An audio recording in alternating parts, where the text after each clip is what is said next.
आमचे ठेविले अनंते तैसेची राहावे चित्ती असू द्यावे समाधान तुका म्हणे घालू तयावरी भार वाहू हा संसार देवा पायी ठेविले अनंते तैसेची राहावे चित्ती असू द्यावे समाधान विठ्ठल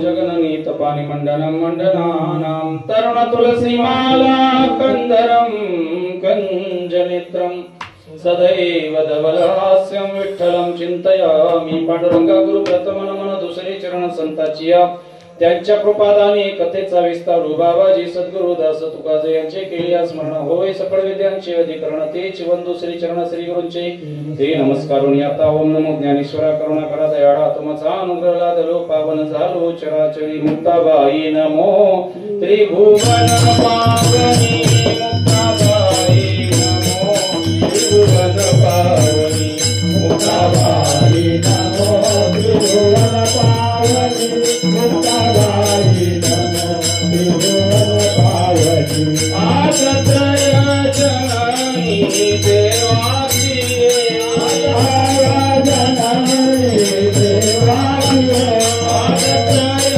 जननी देवाची आदत्रय जननी देवाची मुक्ताबाई नमो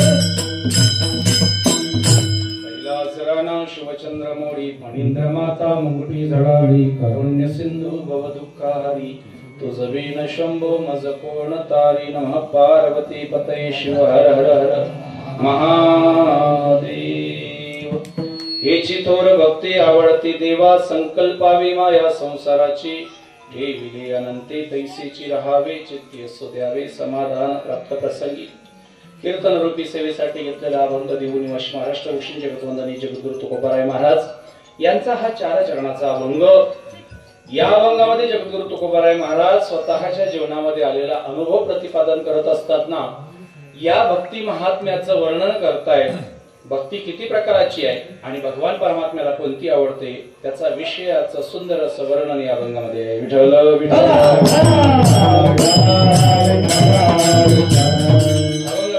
करण्यापूर्वी 2 शब्द परिहार देणं गरजेचं आहे ते म्हणजे असं की आजची कीर्तन सेवा काय निमित्ताने जवळजवळ सगळ्या श्रोतांना ज्ञात आहे तरी सुद्धा सांगणं वक्त्याचं कर्तव्य म्हणून आपल्या परम पवित्र पावन अशा उसरणी नगरीमध्ये भगवान श्री देवादिदेव महादेवाच्या बाणेश्वर मंदिराच्या वर्धापन दिनानिमित्ताची कीर्तन सेवा आहे खूप चांगला योग आहे कालच महाशिवरात्री झाली आणि आज आपल्या मंदिराचा वर्धापन दिवस आहे काय असतं प्रपंचातला विषय असो किंवा अध्यात्मातला असो 2 गोष्टी असतात प्रपंच असो किंवा अध्यात्म असो 2 गोष्टींमध्ये उत्साह निर्माण करण्यासाठी उत्सव निर्माण केले जातात आणि उत्सव निर्माण केल्याशिवाय उत्साह निर्माण होत नाही प्रपंच असला तरी त्याच्यामध्ये उत्सव करावाच लागतो त्याच्याशिवाय उत्साह निर्माण होत नाही थोडक्यात सांगून जातो मला सांगा लग्न जर घरातल्या घरात व्हायला लागली तर आनंद येईल का नाही त्याच्यासाठी मंडप आणावाच लागतो बॅजो सांगावाच लागतो रात्रभर का होईना थोडंफार का होईना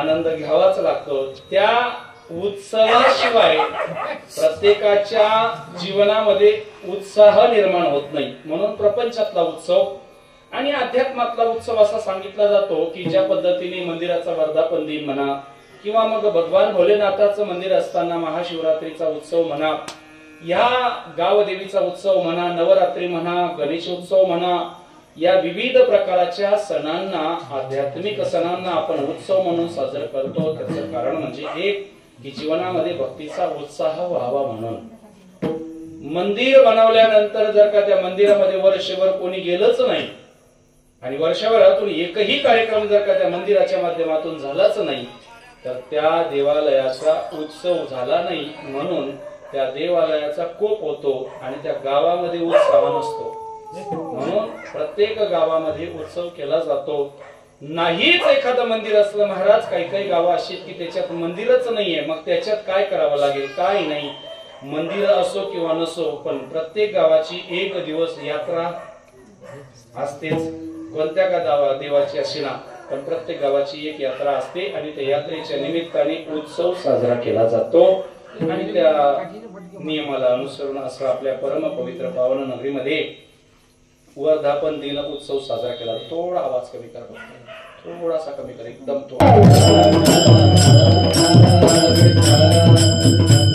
काल शिवरात्री आपण पाहिली आणि शिवरात्रीमध्ये भगवान महादेवाच्या स्वभावाचं वर्णन शास्त्रामध्ये असं केलं जातं. नाथबाबा वर्णन करतात, शिव भोळा चक्रवर्ती त्याचे पाय माझी चित्ती.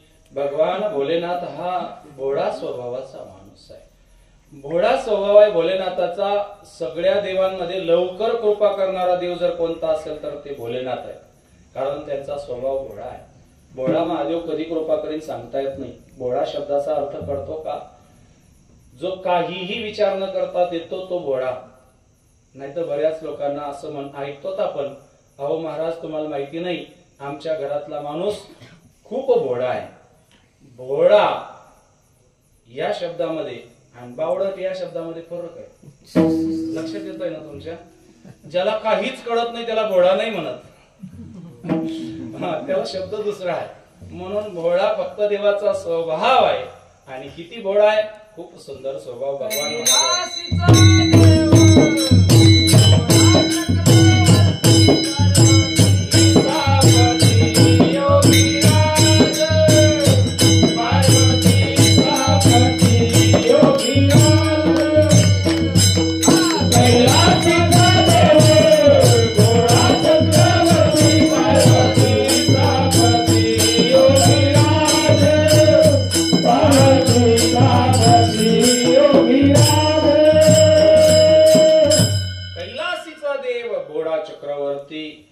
पार्वतीचा पती योगीराज.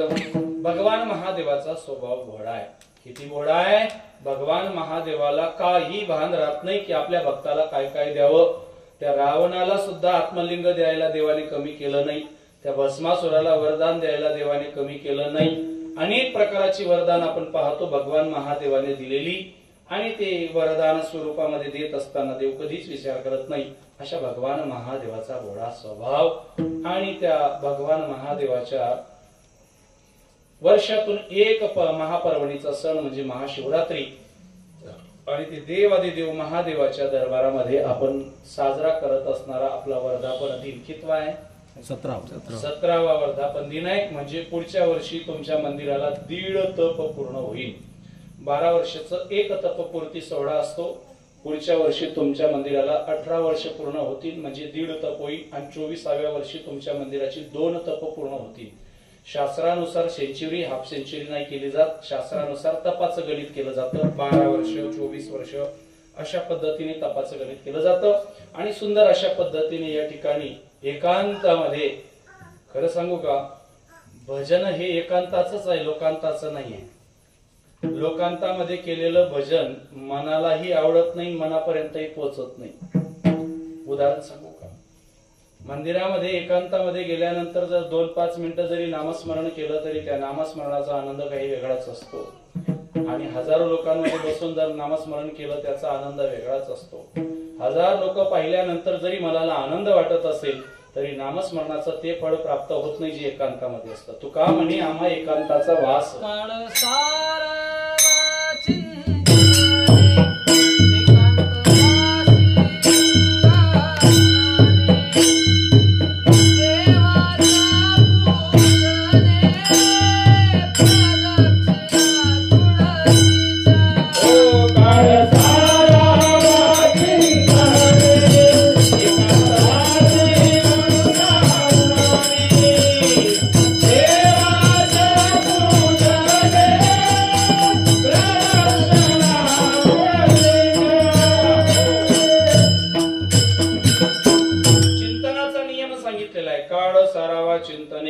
एकांतवासी गंगा स्नाने, देवाच्या पूजने, प्रदक्षिणा तुळशीच्या, काळ सारायचं असेल तर एकांतामध्ये नामचिंतन करावं. म्हणून अशा पद्धतीचं एकांतामध्ये आपलं या भगवान महादेवाची भक्ती आपण करतोय.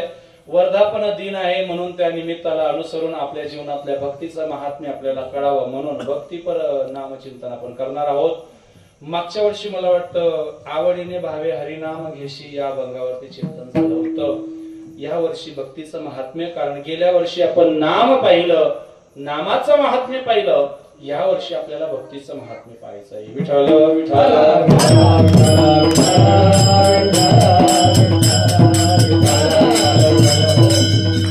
जगद्गुरु तुकोबाराय महाराज या अभंगामध्ये भक्तीचं वर्णन करतायत. मूळतः भक्ती शब्दाची व्याख्या जर का आपण पाहिली तर भक्ती कोणाला म्हणतात? भक्ती करत नाही असा जीव या सृष्टीमध्ये कोणीच नाही. प्रत्येक जीव भक्ती करत असतो. आपापल्या परीने आपापल्या विचारांना अनुसरून त्या पद्धतीने त्याची भक्तीची साधना असते, त्या पद्धतीने तो भक्ती करत असतो. महाराज सात्विकच माणूस भक्ती करतो अशातला भाव नाही, अशातला भाग नाही आहे. जो नास्तिक आहे तो सुद्धा भक्ती करतो. तुम्ही म्हणाल नास्तिक माणसाची भक्ती कशी आहे? चोर चोरी करायला जातो ना, तो सुद्धा देवाला नारळ ठेवून जातो. देव बाप्पा माझं काम सुखरूप होऊ दे, पाहिजे तर याच्यातलं 5% तुला. मग त्याच्यातलं 5% जर देवाला पाहिजे असेल तर त्याची चोरी सुखरूप होऊ द्यावी लागेल. बरोबर आहे की नाही? मग मला सांगा, चोरी करणारा पाप कर्म करतोय पण तरी सुद्धा त्याची भक्ती आहे देवावर. चोरी करायला जात असताना सुद्धा तो देवाच्या विनवण्या केल्याशिवाय राहत नाही. मग चोर सुद्धा भक्ती करतो आणि सात्विक माणूस सुद्धा भक्ती करतो. पण भक्तीचं महात्म्य जर का आपण पाहिलं तर भक्ती कशी करावी काही कळत नाही. काय आम्ही भक्ती करणे कैसी, काय एक व्हावे तुम्हासी अवघा भरोणी मुरलासी. जगद्गुरु तुकोबाराय महाराज म्हणतात आम्ही भक्ती कशी करावी आम्हाला कळत नाही. कशा पद्धतीने भक्तीचं महात्म्य आम्हाला कळत नाही. भक्तीची व्याख्या कशी असावी? आपण जी भक्ती करतो ती आपल्याला आवडणारी करतो, पण भक्ती ही देवाला आवडणारी पाहिजे. उदाहरण सांगून जातो. आपण हॉटेलमध्ये जेवायला जातो. हॉटेलमध्ये जेवायला गेल्यानंतर जे हॉटेलवाला देतो ते खातो का जे आपल्याला पाहिजे ते मागवतो? आपल्याला पाहिजे ते मागवतो. हा बरोबर आहे की नाही? आमचा काय अनुभव नाही, कारण जाण्याचा योग येत नाही. जाण्याचा योग आला तरी बिल द्यायची वेळ येत नाही. हॉटेलमध्ये गेल्यानंतर हॉटेलचा मालक हॉटेलचे बरेचसे पदार्थ बनवून बसलेला असतो, पण त्यामध्ये आपल्याला जी आवडतं ते आपण आणतो. आणि मला सांगा, हॉटेलवाल्याला जे आवडलं ते जर त्याने दिलं तर आपण पोटभर खाऊ का? जाऊ द्या, पोट भरण्याचा विषय सोडा, पण आपण आनंदाने घेऊ का? नाही. का आनंदाने घेणार नाही? आपण हॉटेलवाल्याला सांगू, बाबा तुला जे आवडतंय ते तू मला देतोय, पण त्याच्यात मला काही रस नाही. मला जे पाहिजे ते जर तू दिलं तर मग मी आनंदी होईल, नाही तर होणार नाही. मला सांगा, एक सर्वसामान्य जीव जर का एका वेळच्या भोजनाची आवड स्वतःच्या पद्धतीने जर का सेवन करत असेल तर जगाचा मालक कोणती भक्ती सेवन करायला मोकळा आहे का? देवाला सुद्धा आवड आहे की नाही? देवाला सुद्धा आवड आहे. म्हणून देवाला आवडणारी भक्ती तुम्ही आपण केली पाहिजे. आता भक्तीचे प्रकार पाहूया. गीतेमध्ये 4 प्रकाराची भक्ती सांगितलेली: अर्थ, अर्थार्थी, जिज्ञासू आणि ज्ञानी. 4 प्रकाराचे भक्त सांगितलेले आहेत. चतुर्विधा भजयन्ते महाजनांस पुरता अर्जुन. 4 प्रकाराची भक्ती सांगितलेली आहे. आता 4 प्रकार कोणते कोणते? अर्थ. अर्थ भक्त त्याला म्हणतात जो स्वतःच्या जीवनातलं दुःख दूर व्हावं म्हणून भक्ती करतो, त्याला अर्थ म्हणतात. अर्थार्थी त्याला म्हणतात जो स्वतःची गरिबी दूर व्हावी, धनसंपदा मिळावी, आर्थिक लाभ व्हावा म्हणून जो भक्ती करतो त्याला अर्थार्थी म्हणतात. जिज्ञासू त्याला म्हणतात जो काहीतरी ज्ञानाची प्राप्ती व्हावी म्हणून भक्ती करतो, त्याला जिज्ञासू म्हणतात. आणि ज्ञानी त्याला म्हणतात जो काहीच अपेक्षा करत नाही. या लागी चौथीयाची ठाई काहीच मागणी नाही. या लागी भक्त पाही ज्ञानी आजो. हो, चौथीयाची ठाई काहीच मागणी नाही. चौथा भक्त असा आहे ना, भगवान परमात्म्याकडे काहीच मागत नाही. का मागत नाही? त्याला मागण्याची आवश्यकता नाही का? मागण्याची आवश्यकता आहे, पण त्याला देवाकडे मागावंसं वाटत नाही. त्याचं कारण सांगतो. भगवान परमात्म्याकडे मागावं की नाही मागावं याचं जर चिंतन आपण केलं तर त्याचं उत्तर एकच भेटणार. देवाकडे आपण काहीतरी मागावं असं देवाने आपल्याला कसंही जीवन दिलेलं नाहीये. देवाने एवढं सुंदर जीवन दिलंय आपल्याला की त्याच्याकडे काहीच मागण्याची आवश्यकता नाही. तुम्ही म्हणणार महाराज मग आमच्या जीवनामध्ये सुख कुठून येणार? सुख उत्पन्न करायचं असेल, सुखाची प्राप्ती करायची असेल तर ते आपल्या हातात आहे, देवाच्या हातात नाही. देवाच्या हातात नाही. थोडस लक्ष देऊन ऐका म्हणजे तुमच्या लक्षात येईल. शाळेमध्ये शिकणारा विद्यार्थी पेपर द्यायला बसल्यानंतर तो पेपर मध्ये उत्तर चुकीचं लिहितोय का बरोबर लिहितोय हे शिक्षक त्याला कधीच सांगत नाही पेपर लिहिताना. कारण शिक्षकांना माहिती याने वर्षभर जे काही केलंय ते याला पेपर मध्ये लिहायचं आहे. पेपर मध्ये याने गाणं लिहू द्या नाही तर काही लिहू द्या, पेपर तपासणारा शिक्षकच आहे. तपासणं शिक्षकाच्या हातात आहे. त्याने काहीही लिहिलं तरी शिक्षक पाहिल्यानंतर त्याला म्हणत नाही की हे तू चुकीचं लिहितोय. बाबा तुला स्वातंत्र्य आहे, पेपर तुझ्या हातात आहे, 2-3 तासाचा तुला वेळ आहे, तुला पाहिजे तसा तुझा पेपर लिही, मी तो तपासणार आणि मग ठरवणार तू पास होणार का नापास. तसं जीवनामध्ये तुम्ही आपण माणूस म्हणून जन्माला आलोय. 100 वर्षाचा अभ्यासक्रम आपला पूर्ण झालेला आहे आणि आपल्या जीवनामध्ये कर्म नावाचा पेपर तुम्हा आपल्याला लिहिण्याचं स्वातंत्र्य देवाने दिलेलं आहे. पण देव असं कधीच म्हणत नाही की तू हे चुकीचं कर्म करतोय का. देव म्हणतो तुला कसं करायचंय तुझ्या हातात आहे, शेवटी तपासणारा बसलेलाच आहे. आणि शेवटी कर्माचा पेपर तपासल्यानंतर मग ठरवलं जातं पास झाला तर मोक्ष, नापास झाला तर नरक. विठ्ठल म्हणून भक्तीचं महात्म्य जर का पाहिलं तर कशा पद्धतीने भक्ती करावी हे आपल्याला स्वातंत्र्य आहे. पण देवाजवळ काही मागण्याची आवश्यकता नाही. अजून पुढे जाऊन सांगू का, आपण देवाजवळ मागावं असं देवाने काय आपल्याला कमी केलंय?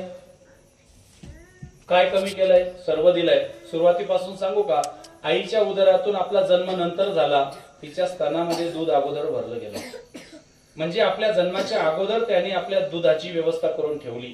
सांगू का, लहानपणी मुलाला कडक काही वस्तू खायला दिली जात नाही. म्हणून लहानपणी पहिले जे दात आलेले असतात त्याला ते फक्त डाळ भात खाण्यापुरतेच दिलेले असतात देवाने. बरोबर आहे ना? जन्माला आल्यानंतर जी दात येतात ती कायम राहतात का? नाही. ती दात पडतात आणि ते पडल्यानंतर ती दात फक्त डाळ भात खाण्यासाठी देवाने दिलेली असतात. देवालाही काळजी असते, हा मोठा झाल्यानंतर जर काही कडक वस्तू खायला लागला, कळतंय ना तुम्हाला, मग ते फुटलं पाहिजे म्हणून देव ते दुधाचे काढून घेतो आणि चांगले कडक दात देतो. बरं 1-2 देत नाही, 32 देतो, आहे की नाही? मग तरुणपणाची व्यवस्था देव बालपणामध्येच आपली करून घेतो. देवाने आपल्याला जीवनामध्ये सगळ्या गोष्टींचं स्वातंत्र्य दिलेलं आहे, सगळ्या गोष्टींचं संरक्षणही दिलेलं आहे. डोळ्यामध्ये पाणी जाऊ नये म्हणून डोळ्याच्या वरती भुवयांची व्यवस्था आहे. कानामध्ये पाणी जाऊ नये म्हणून कानाला चाफा दिलेला आहे. नाकातून श्वास घेताना त्याच्यातून सुद्धा त्रास होऊ नये म्हणून नाकाची रचना वेगळी केलेली आहे, डोळ्याची रचना वेगळी केलेली आहे, मुखाची रचना वेगळी केली गेली. भगवान परमात्म्याने आपली व्यवस्था अशी केली आहे की त्याच्या व्यवस्थेमध्ये कोणत्याही प्रकारचा दोष काढायला आपल्याला जागा नाही. मग एवढं सगळं जर देवाने आपल्याला दिलेलं असेल तर एवढं सगळं मिळाल्यानंतर सुद्धा देवाकडे मागण्याची अपेक्षा असावी का? बरं, मला असं म्हणायचंय, जे मिळतंय ते मागावं का जे नाही मिळत ते मागावं? उसरणीतले 2 मित्र एकाच वर्गात शिकणारे, एक उसरणीतच राहिला आणि एक काश्मीरला गेला, नोकरीला लागला. काश्मीरला गेला म्हणून दुसऱ्या मित्राला त्याने सांगितलं ये म्हणे काश्मीर बघायला, बघ किती मोठं आहे, कसं आहे, सुंदर आहे. हा मित्र फिरायला गेला, 7 दिवस तिथे राहिला. 7 दिवसामध्ये सगळं काश्मीर वगैरे बघितलं आणि काश्मीर हिमालय वगैरे सगळं पाहून आल्यानंतर 7 दिवसांनी घरी आला. घरी आल्यानंतर त्याला आजूबाजूची माणसं विचारायला लागली का गेला होता? हो. कुठे? काश्मीरला. काय? दुसरं स्वर्गच आहे. काश्मीर म्हणजे आहा काय ते झाड, वा वा वा वा वा, काय ते डोंगर. नाही तसं नाही, चांगलं आहे ते, गरज नाही म्हणे, 1 नंबर आहे म्हणे, दुसरं स्वर्गच आहे म्हणे ते काश्मीर म्हणजे. मग बाकीचे लोक म्हणायला लागले अरे 7 दिवस राहिला, काय आणलं? काय नाही म्हणले, काश्मीरवरून येताना 2 किलो कांदे आणि 2 किलो बटाटे आणले. मित्र म्हणायला लागले अरे बाळा, तुला कांदे बटाटे काही पालघरमध्ये भेटत नव्हते का? पालघरमध्ये काही गावात काही विकायला येत नव्हते का? काश्मीरला गेला आणि आणलं काय? कांदे बटाटे. अरे जे घरीच भेटतं ते काश्मीरवरून आणायची गरज होती का? नव्हती. अरे तू रजाई आणली पाहिजे होती, रेशमची शाल आणली पाहिजे होती, सफरचंद तिकडे जास्त येतात, काजू बदाम आणले पाहिजे होते. जे इकडे भेटत नाही ते तिकडनं आणायला पाहिजे होतं. जे इकडे भेटतं ते आणून काय उपयोग आहे? काहीच नाही. मला एवढंच म्हणायचंय, जे सुख तुम्ही तुमच्या कष्टाने कमवू शकतात ते देवाकडे मागण्याची गरज आहे का? जे सुख आपल्या जीवनामध्ये आपण स्वतः कष्ट करून कमवू शकतो त्या सुखाची अपेक्षा देवाकडनं करणं योग्य आहे का? म्हणून भगवान परमात्म्याकडे काहीच मागू नका, त्याने भरपूर दिलेलं आहे आपल्याला. आणि एवढंच नाही, आपल्याला पावलो पावली ज्या ज्या गोष्टीची आवश्यकता आहे ना ती गोष्ट त्याने तयार करून ठेवलेली आहे. किती तयारी आहे सांगू का? दोन्ही प्रकारे सांगतो. ज्या दिवशी आपला जन्म झाला ना त्या दिवशी आपलं लग्न जिच्या बरोबर होणार आहे ना तिची सुद्धा व्यवस्था त्याने करून ठेवली. म्हणून लग्न जमल्यानंतर जी गाठ दिली जाते त्याला काय म्हणतात? ब्रह्मगाठ म्हणतात. का? ब्रह्मदेवाने मारून ठेवलेली गाठ आहे ती. आपल्या जन्मापासून आपल्या लग्नाची सुद्धा सोय करून ठेवलेली आहे. अजून थोडस वाकडं जाऊ का? आपण जन्म झाल्याबरोबर ते झाड सुद्धा उगवलंय ज्याची लाकडं आपल्याला शेवटी कामाला येणार आहे. जागेत ना तुम्ही? आपल्या अंतःकाळी आपल्याला जी लाकडं पाहिजेत ना ती झाडं सुद्धा त्याच वेळेस देव जन्माला घालून ठेवतो. मग मला सांगा, आपल्या जीवनातल्या प्रत्येक घटनेची जर का देवाला काळजी आहे तर एवढं सगळं देवाने आपल्याला दिल्यानंतर सुद्धा आपण त्याच्याकडे मागावं का? म्हणून चौथा भक्त देवाकडे काहीच मागत नाही. या लागी चौथी याची ठाई, काहीच मागणी नाही. म्हणून 4 प्रकारची भक्ती सांगितली जाते. भागवतामध्ये जर का पाहिलं तर भागवतामध्ये 9 प्रकारची भक्ती सांगितली आहे. किंवा आपल्या परिसरामध्ये बैठक सगळेजण जातात बैठकीला. दासबोधामध्ये जर का पाहिलं तर दासबोधामध्ये समर्थांनी 9 प्रकारची भक्ती सांगितलेली आहे. एका समासामध्ये आहे ना दासबोधामध्ये 9 प्रकारची भक्ती आहे. श्रवण कीर्तन नामस्मरण अर्चन वंदन दास्यम सख्यम आत्मनिवेदनम. श्रवणम कीर्तनम विष्णू स्मरणम पाद सेवनम अर्चना वंदनम दास्यम सख्य आत्मनिवेदनम. 9 प्रकारची भक्ती सांगितलेली आहे. आता या 9 प्रकारच्या भक्तीमध्ये जर का पाहिलं तर सगळ्यात पहिली भक्ती सांगितलेली आहे श्रवण भक्ती. श्रवण भक्ती कोणाला म्हणतात? जे श्रवण केल्यानंतर जीवनाच्या उद्धाराचं साधन प्राप्त होतं त्याला श्रवण भक्ती म्हणतात. पिक्चरची गाणी ऐकणाऱ्याला श्रवण भक्ती म्हणत नाही. लक्षात येतंय ना? श्रवण म्हणजे ऐकणे. पण काय ऐकणे? चांगलं ऐकणे. कारण देवाने कान कशासाठी दिलेत? तुम्ही ऐका रे कान माझ्या विठोबाचे गुण. देवाचं गुण ऐकण्यासाठी कान दिलेले आहेत. हात कशासाठी दिलेले आहेत? देवाच्या भजनासाठी, टाळी वाजवण्यासाठी हात दिलेले आहेत. डोळे कशासाठी दिलेले आहेत? देवाचं दर्शन घेण्यासाठी दिलेले आहेत. मुख कशासाठी दिलेलं आहे? त्याचं भजन करण्यासाठी दिले. दिले इंद्रिय हात पाय कान डोळे मुख बोलाया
भगवान परमात्म्याने नरदेह भजनासाठी दिलाय.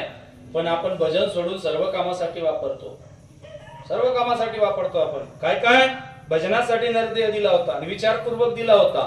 हातही 2 दिले, पायही 2 दिले, कानही 2 दिले, नाक एकच दिलं. विचारपूर्वक दिलं नाही का? 2 कान दिले, व्यवस्थित दिले. आपल्याला असं वाटतं 2 कान दिले एकाच बाजूला दिले असते चांगले पॉवरफुल तर चाललं नसतं का? देवाला काळजी होती. देवाला तेव्हापासून काळजी होती की जर कोरोना आला मास्क अडकवायला जागा पाहिजे. म्हणून देवाने सुंदर 2 कान बाजूला दिले. जर कान तशी दिले नसते तर मास्क कुठे अडकवला असता? देवाने 2 डोळे दिलेत. 2 का दिलेत? रेल्वे सारखा एकच मोठा द्यायला पाहिजे होता कपाळावर असा मोठा. चाललं असतं ना लांबचं दिसलं असतं. नाही, देवाला काळजी होती. याला जर 2 दिलेत, एकामध्ये मोतीबिंदूचं ऑपरेशन झालं तर दुसऱ्याने पाहता येईल. 2 डोळे दिले. देवाला किती काळजी होती. आणि एवढा सुंदर नरदेह भगवान परमात्म्याने दिला. कशासाठी? भजनासाठी दिला. पण भजन सोडून आपण सर्वांसाठी वापरला. सत्यनारायणाच्या प्रसादासाठी आणलेला टोप प्रसादासाठी आणला, पण आपण त्याच्यात पाणी भरायला सुरुवात केली, माती भरायला सुरुवात केली, कचरा भरायला सुरुवात केली. आणला होता प्रसादासाठी, वापरला अनेक कामासाठी. तशा पद्धतीने देवाने देह दिला होता भजनासाठी. कोणी ड्युटीसाठी वापरतं, कोणी भांडणासाठी वापरतं, कोणी वाद घालण्यासाठी वापरतं, कोणी गाडी चालवण्यासाठी, कोणी लग्नात नाचण्यासाठी, कोणी पिऊन पडण्यासाठी, कोणी अनेक प्रकारे वापरलं जातं. पण दिला होता कशासाठी? भजनासाठी. म्हणून भगवान परमात्म्याने हा भजनासाठी दिलेला देह. पहिली भक्ती श्रवण भक्ती आपण करतो. दुसरी कीर्तन भजन नाम स्मरण नारदाने केली. श्रवण भक्ती परीक्षित राजाने केली. नाम पृथ्वीराजाने केली. वंदन भक्ती अक्रूराने केली. सख्यत्वाची भक्ती अर्जुनाने केली. दास्यत्व निकटे हनुमंत केले. म्हणून देखील रामचरण दासत्व सेवा हनुमंताने केली. आणि आत्मनिवेदन भक्ती राजा बळीने केली. म्हणजे काय? या 9 प्रकाराच्या भक्तीचं वर्णन आपल्याला पाहता येतं.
नवविध प्रकारची भक्ती सांगितलेली आहे. आणि तो जी जाणतो त्याला शुद्ध म्हणतात. चला आता अभंगामध्ये प्रवेश करूया. जगद्गुरु तुकोबाराय महाराज वर्णन करताना म्हणतात, हेची थोर, थोर म्हणजे मोठी भक्ती आवडती देवा. भगवान परमात्म्याला ही भक्ती आवडते. आता आपलं चिंतनाचा विषय असा आहे, मला सांगा, भगवान परमात्म्याची भक्ती करत असताना आपण देवाला आवडते तशी भक्ती करतो का आपल्याला आवडते तशी? बोला ना. आपल्याला काही घाबरू नका. मी काही खूप लांबून आलेलो नाही. मी आपल्याच जिल्ह्यातला माणूस आहे. आपल्याला बरोबर आहे की नाही? अगरबत्ती आपण आपल्याला घेतो का देवाला? देवाला. वास कोण ओळखतं? दुकानातून आपल्या आवडीच्या वासाची अगरबत्ती घेतो, बळजबरीने त्या देवाला चढवतो. त्याला तो आवडतो का नाही कधीच त्याचा विचार करतो. आपल्याला जे पाहिजे ते आपण घेतो. दुकानातून नारळ घेताना दुकानदार देतो ते घेतो का आपण पाहतो? आपण उचलतो, ह्या कानाला लाव, परत ह्या कानाला लाव. आता दोन्ही बाजूनी पाणी सारखंच वाटणार आहे ना. पण आपण तपासून पाहतो नारळ कसा आहे. आपण आपल्या आवडीने नारळ फोडतो, आणतो आणि देवाला फोडतो. चांगलं निघालं तर घरी नेतो आणि खराब निघालं तर म्हणतो देवाला पावलं. म्हणजे देवाला कसं पाहिजे? खराब पाहिजे का? आपल्याला चांगलं चांगलं नारळ निघू द्या एवढंच देवाला. बाकीचं घरी खाणारे नसतील तर इडलीची चटणी पाहिजे पण देवाला ठेवणार नाहीत नारळ पूर्ण. भगवान परमात्म्याला जशी भक्ती आवडते तशी आपण करत नाही. आपल्या पद्धतीने जसं जमलं तसं. अजून पुढे जाऊन सांगू का? त्याला देतो किती, त्याच्याकडनं घेतो किती, याचं सुद्धा गणित नाही आपल्याजवळ. 25 रुपयाला नारळ, 5 रुपयाच्या अगरबत्त्या, 1 रुपयाची अक्विटी, 10 रुपयाचा हार, मोजा किती झाली? 40 रुपयाचा बाजार झाला. आणि 40 रुपयाच्या बाजारामध्ये पायरी चढल्यापासून आपण मागायला सुरुवात करतो. देवा या वर्षी मुलगा पास होऊ दे, या वर्षी मुलाचं जमू दे, या वर्षी 4 व्हीलर घेऊ दे, बंगल्याचं काम सुद्धा पूर्ण होऊ दे. किती रुपयात? तो काही लोन काढीन आपल्यासाठी. त्याने कुठून द्यावं बरं का एवढं? भक्तीचा व्यवहार जर का पाहिला, कमीत कमी आपण त्याला त्याच्या निम्मे तरी दिलं पाहिजे का नको? 40 रुपयामध्ये 40 लाखाचं मागणं आपण महादेवाकडनं देवाकडनं मागतो. त्याने कुठून द्यावं बरं? म्हणून आपल्याला आवडणारी आपण भक्ती करतो, म्हणून देव आपल्याला पावत नाही. कधीतरी त्याला आवडणारी भक्ती करा. मग त्याला आवडणारी भक्ती सांगा ना महाराज, आम्हाला माहिती नाही. ऐका, त्याला आवडणारी भक्ती एवढीच आहे की जे त्याने आपल्याला दिलेलं नाही ते त्याला अर्पण करा. आपण त्याला त्यानंच अर्पण निर्माण केलेलं अर्पण करतो. कशी काही भक्ती त्याला आवडणार? उदाहरण देऊन जातो, तुमच्या लक्षात येईल. आता सगळेजण कीर्तनाला आलेले आहेत, सगळे श्रोते मंडळी. समजा बरं का, जेवढे कीर्तनाला सगळे श्रोते मंडळी आलेले आहेत, प्रत्येकाने मला 2-2 हजार रुपये दिले. टेन्शन मध्ये नका येऊ, दृष्टांतापर्यंत हा म्हणा. समजा दिले, बरोबर आहे ना? जेवढ्यांनी माना हलवल्या तेवढ्यांकडनं घ्या. तुम्ही सर्वांनी 2-2 हजार रुपये दिले. कीर्तन झालं. कीर्तन झाल्यानंतर मग मी माईकवरती जाहीर केलं, आज आपल्या कीर्तनासाठी जेवढे श्रोते आलेले होते त्या प्रत्येकाला 2-2 हजार रुपये माझ्याकडनं मी देणार आहे. तुम्ही काय म्हणणार? बुवा काय लबाड आहे?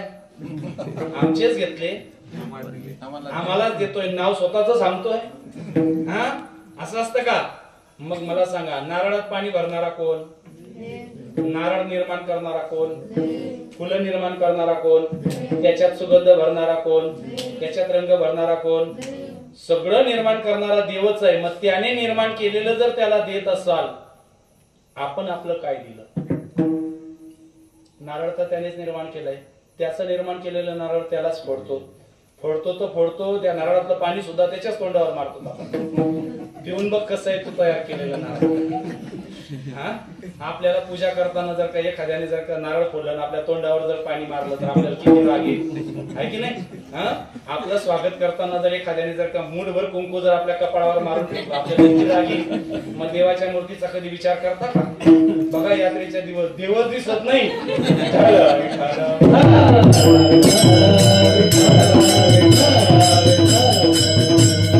आपण त्याला काय देतोय? त्याने जे निर्माण केलं तेच आपण त्याला देतोय. त्याच्यात आपलं काय? काहीच नाहीये. मग जे त्याने निर्माण नाही केलेलं किंवा जे त्याने आपल्याला नाही दिलेलं ते जर त्याला दिलं तर त्याला म्हणतात आवडणारी भक्ती. मग त्याने काय दिलं? लक्ष देऊन ऐका. त्याने आपल्याला नरदेह दिला, 5 कर्मेंद्रिय, 5 ज्ञानेंद्रिय, 11 मन, बुद्धी, चित्त, सगळं दिलं त्याने. पण त्याने आपल्याला अहंकार दिलेला नव्हता, जो जीवनामध्ये तुम्हा आपल्याला आलेला आहे. अभिमान त्याने दिलेला नव्हता, जो जीवनामध्ये आपोआप निर्माण झालेला आहे. क्रोध त्याने दिलेला नव्हता, तो आपोआप निर्माण झालेला आहे. काम त्याने दिलेला नव्हता, तो आपोआप जन्माला आलाय. एक काम करा, देवाला द्यायचं असेल तर नारळ नाही देता आलं तरी चालेल, फुलहार अर्पण नाही करता आला तरी चालेल, पण जीवनामधला क्रोध जर त्याच्या चरणावरती अर्पण करता आला तर करा. ती भक्ती देवाला आवडल्याशिवाय राहत नाही. कारण त्याला वाटतं की जे मी नाही निर्माण केलेलं ते यांनी आणून दिलं. बरोबर आहे की नाही? रोज भात खातो आपण, आणि एका मित्राने आपल्याला पार्टीला नेलं, चल माझ्या बरोबर चांगल्या हॉटेलमध्ये पालघरला, 5 स्टार हॉटेल आहे, चल तुला चांगलं जेवण देतो. तिथं गेला, त्याला असं वाटलं 5 स्टार हॉटेल आहे, एवढं मोठं हॉटेल आहे, एवढा श्रीमंत मित्र आहे. तिथे गेला आणि त्याने ऑर्डर केली, म्हणे काय? डाळ भात दे म्हणे. ते म्हणलं 5 स्टार हॉटेलमध्ये बसून जर भातच खायचा होता तर मग घरी काय तोटा आहे का भातात? घरी आहेच की आपल्या जवळ, है ना? हा, म्हणून भगवान परमात्म्याला अर्पण करताना ते अर्पण करा जे त्याला नाही, त्याने आपल्याला दिलेलं नव्हतं किंवा आपल्या जवळ त्याने दिलेलंच नव्हतं. ते जर अर्पण केलं तर देवाला सुद्धा आनंद वाटतो की याने आपल्यातला क्रोध निर्माण झालेला माझ्या चरणावरती अर्पण केला. म्हणून भगवान परमात्म्याला आवडणारी भक्ती करा, आपल्याला आवडणारी नाही. आणि अशी भक्ती करायची असेल तर त्याचं एक उदाहरण तुकोबाराय महाराज अभंगाच्या प्रथम चरणामध्ये,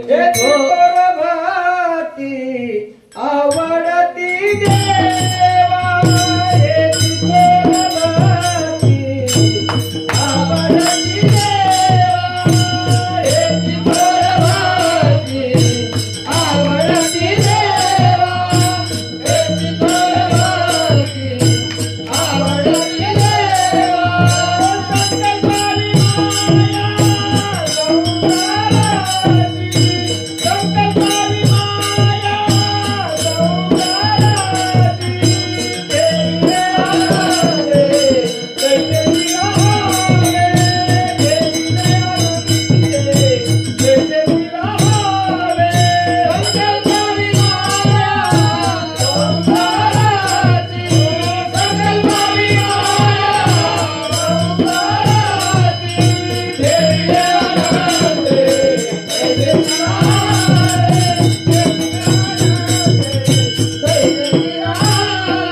पावे माया संसाराची. जगद्गुरु तुकोबाराय महाराज देवाला आवडणाऱ्या एका भक्तीचं महात्म्य सांगताय, एका भक्तीचं वर्णन करताय. काय? संकल्पावे माया संसाराची. संसाराची माया जर का तुम्ही सोडली तर ती भक्ती देवाला आवडते. मग संसाराची माया सोडायची असेल म्हणजे मग काय करावं लागेल? घरदार सोडून निघून जावं लागेल का? प्रयागराजला काशीला जावं लागेल का? काय करावं लागेल? संसाराची माया सोडायची असेल तर काय करावं लागेल? संसारी असावे असोनी नसावे, भजन करावे वेळोवेळा. संसारामध्ये असावं, पण कसं असावं? पक्षी अंगणी उतरती, पक्षी अंगणी उतरती, ते का गुंतोनिया राहती, तैसे असावे संसारी. आपण धान्य वाढत घालतो अंगणामध्ये, चिमणी जर का उतरली तर ती दाणे खाण्यासाठी आलेली चिमणी 2-3 दिवस मुक्काम करते आणि मग जाते का? मग आली, दाणे टिपले का लगेच निघून जाते. जशीची चिमणी उतरल्याबरोबर अगदी काही क्षणामध्ये ती लगेच उडून जाते, तैसे असावे संसारी. अजून दुसरं उदाहरण, वस्ती कर वस्ती आला, रातकाळी उठोनी गेला. एखाद्या रस्त्याने चालणारा माणूस मुक्कामासाठी आपल्या घरी थांबावा, रात्री त्याने आपल्या वस्तीमध्ये झोपावं आणि सकाळ झाल्यानंतर त्याने आपापल्या मार्गाने निघून जावं. तैसे असावे संसारी. मूळतः संसार विषयाचं चिंतन जर का पाहिलं तर मूळतः संसार हा विषयच न समजणार आहे, न समजणार आहे. संसार किती प्रकाराचा आहे? संसरती इति नामे संसार जरी सांगितलेला असला तरी जन्मापासून मरेपर्यंत जीवन त्यालाही संसार म्हणतात. लग्न झाल्यानंतर जो गृहस्थ आश्रम त्यालाही संसार म्हणतात. गर्भधारणा झाल्यापासून तर जन्म होईपर्यंत जे भवदुःख आहे त्यालाही संसार म्हणतात. मूळतः संसाराची व्याख्या जर का आपण पाहिली तर संसाराची व्याख्या खूप वेगळी आहे. विठ्ठल विठ्ठल.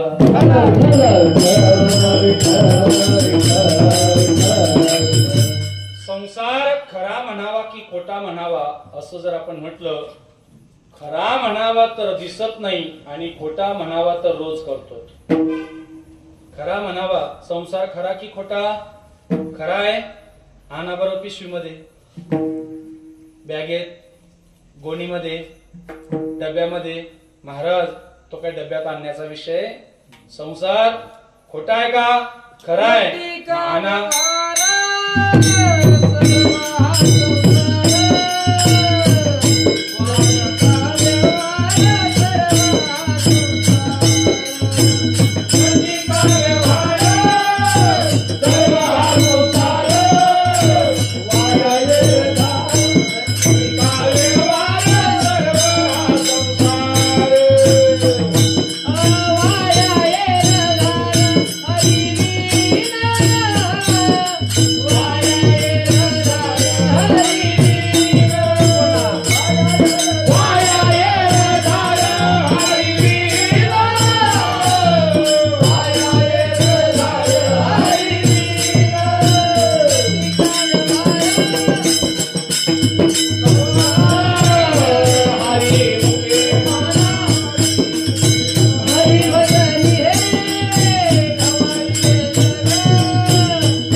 संकल्प धरुणी राही निज वृत्ती काढी सर्व माया तोडी. माऊली ज्ञानोबा हरिपाठामध्ये असं वर्णन करतात.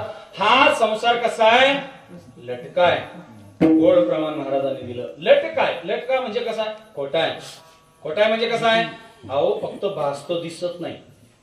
मला सांगा, जो भासतो तो खरा असतो का जो दिसतो तो खरा असतो?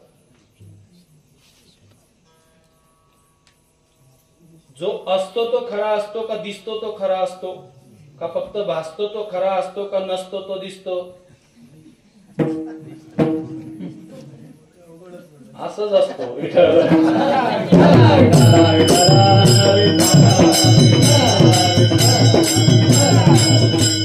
एक उदाहरण देऊन जातो, तुमच्या लक्षात येईल. काय झालं, गावामधलं एक नवीन लग्न झालेलं कुटुंब आणि शहरामध्ये गेले शहरामध्ये आणि छोटीशी खोली 10 बाय 15ची, त्याच्यातच बेडरूम, त्याच्यातच सगळं हॉल बिल सगळं एकातच, आणि सुंदर असं त्यांचा संसार सुरू झाला. 2-3 महिने झाले आणि तो कामावरून जेवण वगैरे झालं, दोघं नवरा बायको बसून गप्पा मारायला लागले. आता प्रापंचिक विषयाच्या गप्पा म्हणजे प्रापंचिकच गप्पा असतात त्या. काही कारण नसताना याने बोलायला सुरुवात केली. त्याने सांगितलं म्हणे का ग, आपलं लग्न झालं, आपण या ठिकाणी राहतोय, आपली छोटीशी खोली आहे, 3 बाय 6चा आपला बेड आहे, 4 लोक जर आली तर झोपायला जागा नाही. ती म्हणले कशाला आपल्या घरी कोण येत आहे, बोलू नको, आपल्या घरी कशाला कोण येत आहे, सर्वांना माहितीये आपण नवीन नवीन लग्न करून आलोय, काही कोणी येणार नाही. बरं बरं म्हणे. मग त्याने तेवढ्यावर गप्प बसावं का नाही. त्याने परत पुढे पाऊल टाकलं. त्याने सांगितलं लोक नाही आले आपल्या घरी तर काही हरकत नाही, पण मला सांग, समजा जर देवाच्या कृपेने जर आपल्याला मुलगा पहिलं बाळ जर झालं तर मग त्याचा पाळणा टांगायला जागा. ती म्हणले कशाला काळजी करताय, मग तुम्ही थोडस तिकडे सरकायचं, मी थोडस इकडे सरकणार, मध्ये बाळाला झोपवायचं. मग त्याने थांबावं का नाही. तो म्हणला नाही बरोबर आहे, पण जुड जर झालं मग तिने सांगितलं काही अडचण नाही, मी अजून थोडीशी इकडे सरकते, तुम्ही अजून थोडस तिकडे सरका. मग तिने फक्त सांगितलं, पण हा खरोखर सरकला, बेडवरनं खाली पडला आणि कंबर मोडलं. मला सांगा त्याचं कंबर झालेल्या मुलांनी मोडलं का न झालेल्या. म्हणजे विचार करा, न झालेला जर कंबर मोडू शकतो, कळालं ना. विठाल विठाल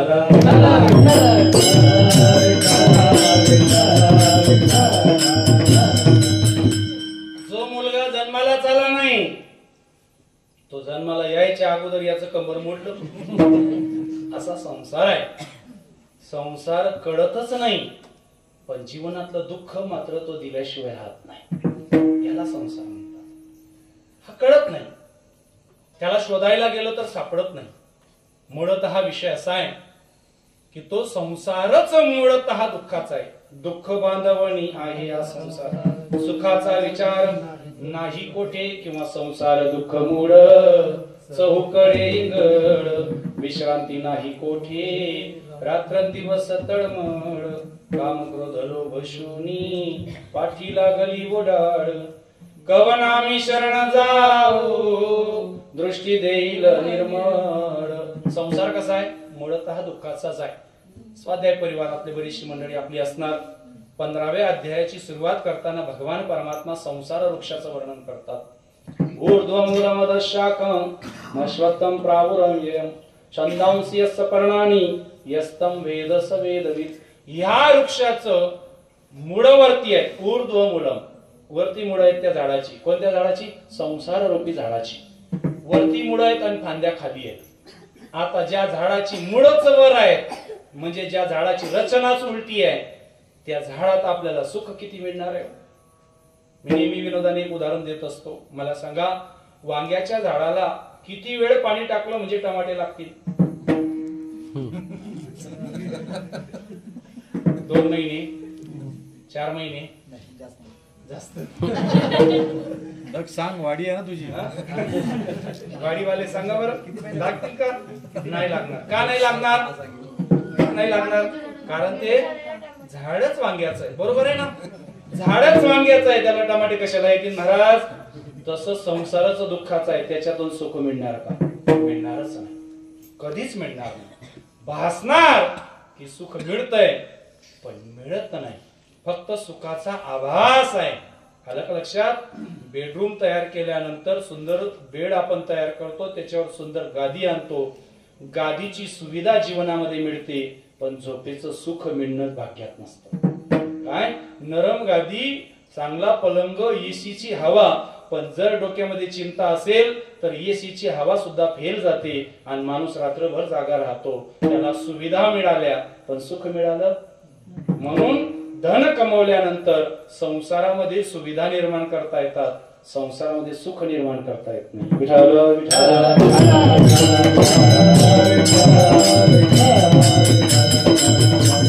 आता तुकोबाराय महाराज या अभंगामध्ये संकल्पावी माया संसाराची, संसाराच्या मायेपासून संसारापासून लांब राहा, मग संसार सोडावा का नाही?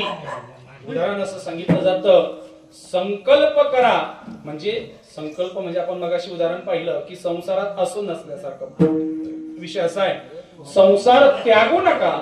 संसारासारखं सोपं साधन कुठेच नाही. असोनी संसारी जिव्हा वेगुणारी वेद शास्त्र उभारी वाय सदा, वेद शास्त्र उभारी वाय सदा, वेद शास्त्र उभारी वाय सदा. असोनी संसारी जिव्हा वेगुणारी वेद शास्त्र उभारी वाय सदा, वेद शास्त्र उभारी वाय सदा, वेद शास्त्र उभारी वाय सदा. हरी मुखे मना, हरी मुखे मना, हरी मुखे मना, हरी मुखे मना, हरी मुखे मना, हरी मुखे मना, हरी मुखे मना, हरी मुखे मना, हरी मुखे मना, हरी मुखे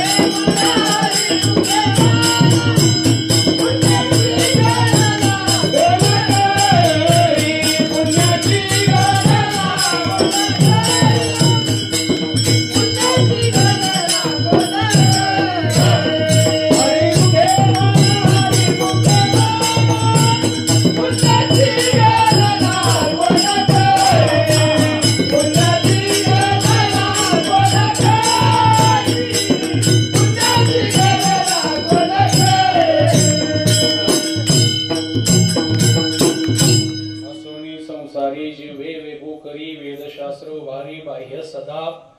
प्रपंच हा त्यागू नका, कारण प्रपंच खूप महत्वाचा आहे, संसार खूप महत्वाचा आहे. दोन प्रकारे दृष्टांत देतो, एक नाश्त्यासारखा देतो आणि एक जेवणासारखा. म्हणजे पोट भरून ऐकल्यासारखा एक आणि एक तात्पुरता. मार्केटमध्ये चालताना दोन माणसं सारखी आतमध्ये शिरली. पहिल्या माणसाचा गर्दीमध्ये एका महिलेला धक्का लागला न कळत, आणि धक्का लागल्यामुळे तिने त्याच्याकडे पाहिलं आणि त्याला बोलायला सुरुवात केली. कळत नाही का, गर्दीमध्ये व्यवस्थित चालता येत नाही का? आता एखाद्या महिलेने जर का एखाद्या पुरुषाला बोलायला सुरुवात केली तर तिथे समाजसेवक लवकर जमा होतात. कळालं ना तुम्हाला? हा. आणि मग जर त्याला मारायला सुरुवात केली, जो न मारे तो भागी. काही काही मारणाऱ्यांना हे सुद्धा माहिती नसतं की का मारताय. त्या महिलेने जर का सांगितलं तुला कळत नाही का, मग त्याने जर सांगितलं व्यवस्थित चाला तुम्ही, पण माझी लक्ष नाही, चुकून धक्का लागला असं तसं, मग सगळे लोक त्याला शिकवतात, चांगला दिसतोय, अक्कल नाही का, व्यवस्थित चालावं, घरी बहीण नाही का, आई नाही का, कळत नाही का, वाईट का वागतात, आणि मग सगळे त्याला शिकवायला लागतात. कधी कधी त्याला प्रसादही देतात. बरोबर? त्याच मार्केटमध्ये त्याच गल्लीमध्ये दुसरा माणूस चाललाय आणि त्याचाही न कळत एका महिलेला धक्का लागला आणि त्या महिलेने त्या माणसाला बोलायला सुरुवात केली. सुरुवात केल्याबरोबर पाठीमागून त्याची बायको आली, ती म्हणायला लागली, ओ ताई, गर्दीमध्ये थोडाफार धक्का लागत असतो, माझा नवरा काय स्वतःहून धक्का मारणार आहे का तुम्हाला? आणि मग ती ताई काय म्हणते, असू द्या, गर्दी आहे म्हणून जाऊ द्या. का? कारण तिला कळालं की हा गृहस्थ आश्रमी आहे. काय? हा परिवारासोबत राहणारा माणूस आहे, म्हणून हा वाईट वागू शकत नाही. कळालं तुम्हाला? महत्वाचा गृहस्थाश्रम काय? हो, लहान मुलगा जर हातात असेल तर लवकर कोणी नाव ठेवत नाही वाईट वागण्याचं, कारण तो स्वतः मुलाला घेऊन फिरतोय, म्हणजे तो पारिवारिक माणूस आहे. याचा अर्थ बॅचलर सगळे तसेच आहेत असं माझं म्हणणं नाहीये, पण त्यांना धोका असतो समाजात. हा, आणि परिवार सोबत असला का धोका नसतो. म्हणून संसार महत्वाचा आहे. आता मला असं म्हणायचं आहे, संसार त्यागावा कसा? सोडू नका. एका घरामध्ये भला मोठा साप निघाला. साप निघाल्यानंतर 4 प्रतिक्रिया आल्या तिथून. पहिली प्रतिक्रिया आली काय? साप मारून टाका, याला मारून टाका. दुसरी प्रतिक्रिया आली, दुसरा माणूस म्हणायला लागला, कशाला मारताय, त्याला बाहेर सोडा, बाहेर सोडून द्या त्याला पकडून. तिसरी प्रतिक्रिया आली, अरे म्हणे मोठा आहे, एक काम करा, घरातलेच माणसं बाहेर निघा, त्याला राहू द्या घरात. चौथा माणूस आला, म्हणे काळजी करू नका, याला मारूही नका, बाहेर सोडूही नका, आणि तुम्ही घर सोडून जाऊ नका, त्याला माझ्या ताब्यात द्या. मग चौथ्याने काय केलं, तो साप ताब्यात घेतला, त्याचे विषारी असणारे 2 दात बाजूला काढले आणि तो साप घेऊन त्याने आयुष्यभर स्वतःचं जीवन भागवलं. गारुडी म्हणून त्या सापाचा त्याने उपयोग केला. काय? जसा साप आहे ना तसा संसार आहे. या संसारासाठी जीवनामध्ये 4 मार्ग आपल्या डोळ्यासमोर येत असतात. पहिला मार्ग येतो काय? मारून टाका. म्हणजे काय? संसार सोडून द्या, सोडू नका. दुसरा, आपण संसार सोडून निघून जा. तुम्ही निघून जाऊ नका. तिसरा, संसार राहू द्या, संसारातून त्याग निर्माण करा. तसंही करू नका. काय करा? त्या संसारातले जे विषारी 2 दात आहेत ना, लोभ आणि क्रोध, ही 2 दात बाजूला काढा. तोच संसार तुमच्या उदरनिर्वाहाचं साधन बनू शकतो.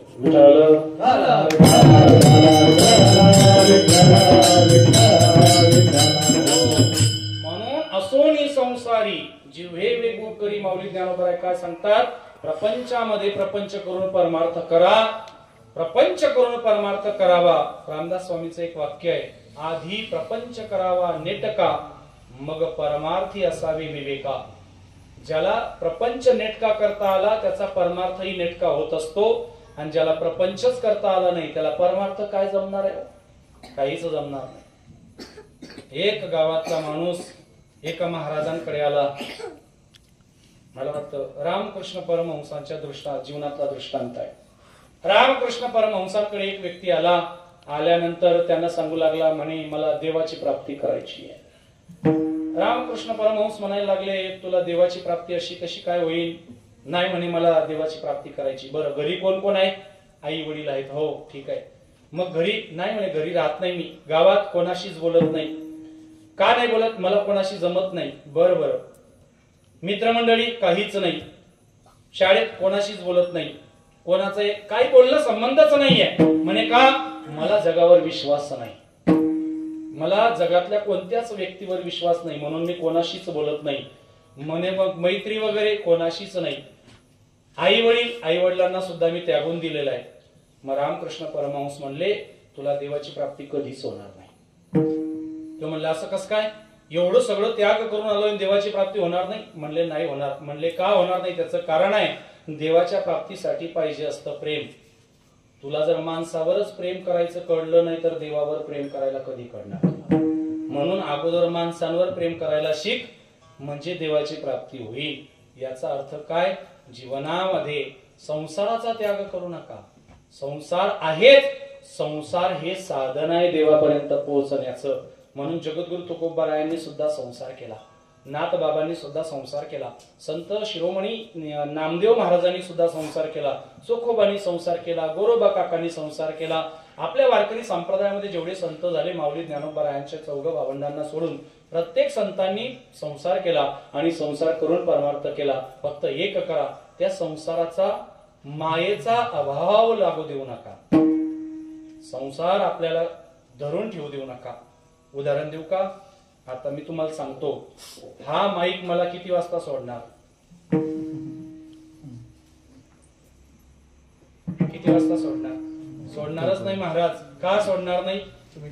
हा, त्याने तर तुम्हाला काहीच केलं नाही. बिचारा उभा आहे जसा ठेवलाय तसा. वाकवला तर वागतोय, सरळ केलं तर करतोय. तुम्ही त्याला धरून ठेवलाय. मग तुम्ही जर त्याला धरून ठेवलाय तर तो तुम्हाला कसं काय सोडणार? लक्षात येत आहे ना? संसाराची माया जर त्यागायची असेल तर आपल्याला त्यागावं लागेल. संसार आपल्याला सोडून जाऊ शकत नाही. विठ्ठल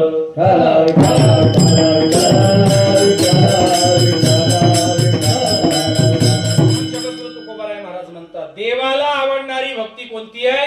हीची थोर भक्ती. आवडती देवा संकल्पावी माया संसाराची.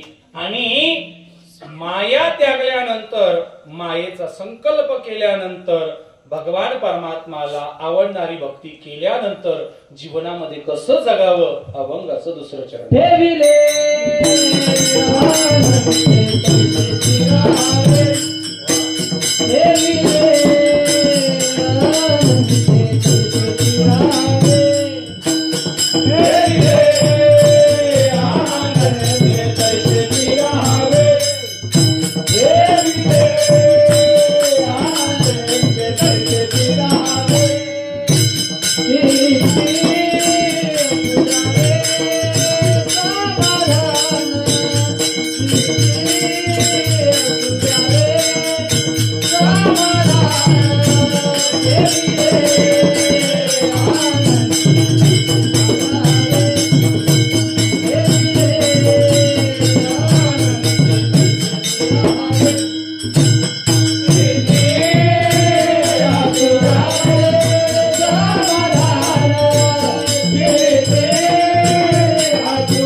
असू द्यावे समाधान.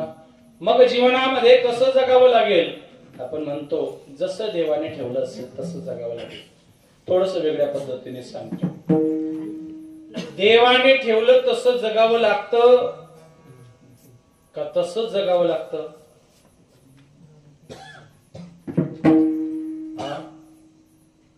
अजून सोपं करून सांगू. देवाच्या इच्छेनुसार जगावं लागतं का जगल्याशिवाय पर्याय नाही? जगल्याशिवाय पर्याय नाही. अगदी बरोबर. जगावं लागतं म्हणजे काय? जगावंच लागणार. त्याच्यात काय विशेष आहे? हो, त्याचं कारण आहे महाराज. जगावं का लागतं? त्याचं कारण असं आहे की त्याने बर्थडेची तारीख आपल्याला सांगितलेली आहे, शेवटची सांगितली नाही. म्हणून गपचूप जगावं लागतं. त्याने आपल्याला सगळं दिलं बरं का, सगळं स्वातंत्र्य दिलं. तुम्ही कसंही राहा, कसंही जगा, कसंही वागा, कसंही बोला, कसंही नाचा, कसंही फिरा, काही करा, सगळं स्वातंत्र्य आहे. पण त्याने एक वेळ आपल्या जवळ ठेवली आहे आणि ती म्हणजे मरणाची वेळ. आणि त्याने मृत्यूची वेळ त्याच्या जवळ ठेवली म्हणून आपण मंदिरात जातो. बरोबर आहे की? आपल्याला जर मृत्यूची वेळ माहिती राहिली असती, आपण समाजात माणूस म्हणून जगलो असतो का? जन्माला आल्याबरोबर जर का आपल्या छातीवर जर का देवाने असा शिक्का मारला असता 78, 82, 45, 55, मग जन्माला आल्याबरोबर शिक्का तपासला असता किती वर्ष? 55. मग 54 वर्षापर्यंत तो काही माणसासारखा राहिला, कारण त्याला माहितीये शिक्का 55चा आहे. मी काही लवकर जात नाही, म्हणून पटरीच्या मध्ये चालला असता, साईडला चालला नसता, कारण त्याला माहिती मी काय जाणार नाही. भगवान परमात्म्याने सगळं काही दिलं आपल्याला, मरणाची वेळ त्याच्या जवळ ठेवली म्हणून त्याला घाबरावं लागतं. म्हणून त्याने ठेवलं तसं गपचूप राहावं लागतं. त्याच्यामध्ये कोणत्याच प्रकारचा बदल नाहीये. लक्षात ठेवा, जन्म नंतर होतो, मरण अगोदर लिहिलं जातं. मेडिकलवरती आपण जातो, मेडिकलवर गेल्यानंतर आपण सिरप वगैरे काहीतरी घेतो किंवा मेडिसिन घेतो आणि त्या टॅबलेटच्या पाकिटावरती पाठीमागे 2 तार खाली लिहिल्या असतात. कोणत्या? एक मॅन्युफॅक्चरिंग डेट आणि एक एक्सपायरी डेट. 2 तारखा. मला सांगा, एक्सपायरी डेट कोणत्या दिवशी लिहिली जाते? ज्या दिवशी पॅकिंग डेट लिहिली जाते त्याच दिवशी त्याची एक्सपायरी डेट लिहिली जाते. तसं ज्या दिवशी आपण जन्माला येतो त्याच दिवशी आपली सुद्धा एक्सपायरी डेट लिहिली जाते. पण औषधीवरची दिसते, आपली दिसत नाही. आपली दिसत नाही म्हणून आपण माणसासारखं राहतोय. म्हणून देव ठेवील तसं राहिल्याशिवाय आपल्याला पर्याय नाही, काहीच करू शकत नाही आपण. एक उदाहरण देतो, तुमच्या लक्षात येईल. एसटी मध्ये बसलोत आपण. एसटी मध्ये बसल्यानंतर बस निघाली. बस निघाल्यानंतर जर का आपल्याला घरी लवकर जायचं असेल, पुढचं सीट जर जोराने ढकललं तर एसटी फास्ट धावते की नाही? नाही ना? बर. आणि जर तुम्हाला गाडीतून उतरायचं असेल तर सीट जर का पाठीमागं ओढलं तर गाडी थांबते नाही. तुम्ही एसटी मध्ये ब्रेक डान्स करा नाहीतर काही करा, जेव्हा ड्रायव्हर ब्रेक घेईल तेव्हाच गाडी थांबणार. अजून पुढे जाऊन सांगू का? जोपर्यंत कंडक्टर ब्रेक बेल मारत नाही तोपर्यंत ड्रायव्हर सुद्धा गाडी थांबवत नाही. जशी बस आहे ना तसं जीवन आहे. जसा ड्रायव्हर आहे तसा भगवंत आहे आणि जसा कंडक्टर आहे तसे संत आहे. आपल्या जीवनाची गाडी चालत असताना ड्रायव्हर आणि कंडक्टरच्या हातातच जीवनाची गाडी आहे. बेलची दोरी संतांजवळ आहे आपली. लक्षात आलं का? त्यांनी जर बेल मारली, चला उसरणीवाले उतरा. आता उसरणीवाल्याचं कंडक्टरची किती मैत्री असली तरी तो येडवण पर्यंत त्याच्या सोबत जा. तुझा स्टॉप आला, उतर खाली. इथपर्यंतच तिकीट होतं तुझं. हो, किती ओळखीचं असू द्या, खाली उतर, उतर खाली. मग ते कोणाच्या हातात आहे? एक संतांच्या हातात आहे आणि दुसरं जीवन थांबवणं देवाच्या हातात आहे. जोपर्यंत संत आवाज देत नाही तोपर्यंत देव ऐकत नाही. एसटी मध्ये तुम्ही मागं पुढं किती उड्या मारा पण ड्रायव्हर शिवाय एसटी थांबत. जीवनामध्ये तुम्ही आयुष्यात किती खटपट करा जोपर्यंत त्याची इच्छा होत नाही तोपर्यंत काहीच घडत नाही. म्हणून ठेविले अनंते काही करायची गरज नाही, निवांत राहा. सगळं करून जर तिथेच यायचंय तर मग काय करायचं अजून. भगवान महादेवाचं देवालय. आता भगवान महादेवाला एकदा पार्वती मातेने विचारलं, म्हणे स्वामी सगळ्या देवांनी आपापली घरं बांधून घेतली, तुम्ही असे का. ब्रह्मदेवाने सत्यलोक निर्माण करून घेतलं. भगवान विष्णू मस्तपैकी क्षीरसागरामध्ये शेषाच्या शयनावरती झोपलेले आहेत, मस्त शांताकारम भुजंग शयन मस्त झोपलेले आहेत. त्यांनी कृष्ण अवतारामध्ये द्वारका निर्माण करून घेतली. सगळ्या देवांनी इंद्राने स्वतःचा दरबार निर्माण करून घेतला. आणि तुम्ही सगळ्या देवांपेक्षा देवादिदेव महादेव आहेत, तुम्ही बाकीचे सगळे देव आहेत. तुम्ही महादेव असून सुद्धा तुम्ही हे काय स्मशानात राहतात म्हणे, भस्म लावतात. भगवान महादेवाने सांगितलं, पार्वती तुला माहिती नाहीये, पृथ्वीवरती माणसं जन्माला येतात म्हणे बरोबर, ते घरं बांधतात म्हणे बरोबर, त्यांनी बांधलेल्या घरात त्यांना राहता येतं का म्हणे हो, कुठपर्यंत, जोपर्यंत ते बोलतात. एकदा बोलणं बंद झालं का मग भावकीची लोक जमा होतात आणि ज्याने बंगला बांधला त्याला त्या बंगल्यातून काढतात ना. हा, ज्याने बांधला त्यालाच काढतात हो, आणि नेऊन बाहेर नेतात. कुठे, हा तिकडे नेतात त्या नवरदेवाला 4 माणसं खांद्यावर. हा हो, माणसं जन्माला येतात, घरं बांधतात, इस्टेट कमवतात, संपत्ती कमवतात, प्रॉपर्टी कमवतात, सगळं कमवतात आणि शेवटी मरताना कुठे येतात, स्मशानात. मग सगळं केल्यावर जर स्मशानातच यायचं असेल तर मग आपण स्मशानातच थांबलेलं काय चुकीचं आहे. सगळे कुठे येणार आहेत, तिथेच आहेत. कारण आपला विषय वेगळा आहे, आपला मुक्काम आपल्याला माहिती नाही. मी नेहमी सांगत असतो, आपल्याला जर विचारलं ना कोणी तुमचा पत्ता सांगा, मग आपण सांगतो अमुक अमुक नाव आहे माझं, अमुक अमुक फ्लॅट नंबर, अमुक अमुक नगर, पालघर वेस्ट, बरोबर आहे की नाही. हा सांगितलेला पत्ता तुमचा का तुमच्या घराचा, घराचा आहे, आपला नाही येतो. आपला सर्वांचा पत्ता एकच आहे, मुक्काम पोस्ट स्मशानभूमी आणि परमनंट ऍड्रेस आहे, त्याच्यात बदल होत नाही. गाव बदललं तर पिनकोड बदलतो पण ऍड्रेस तोच आहे.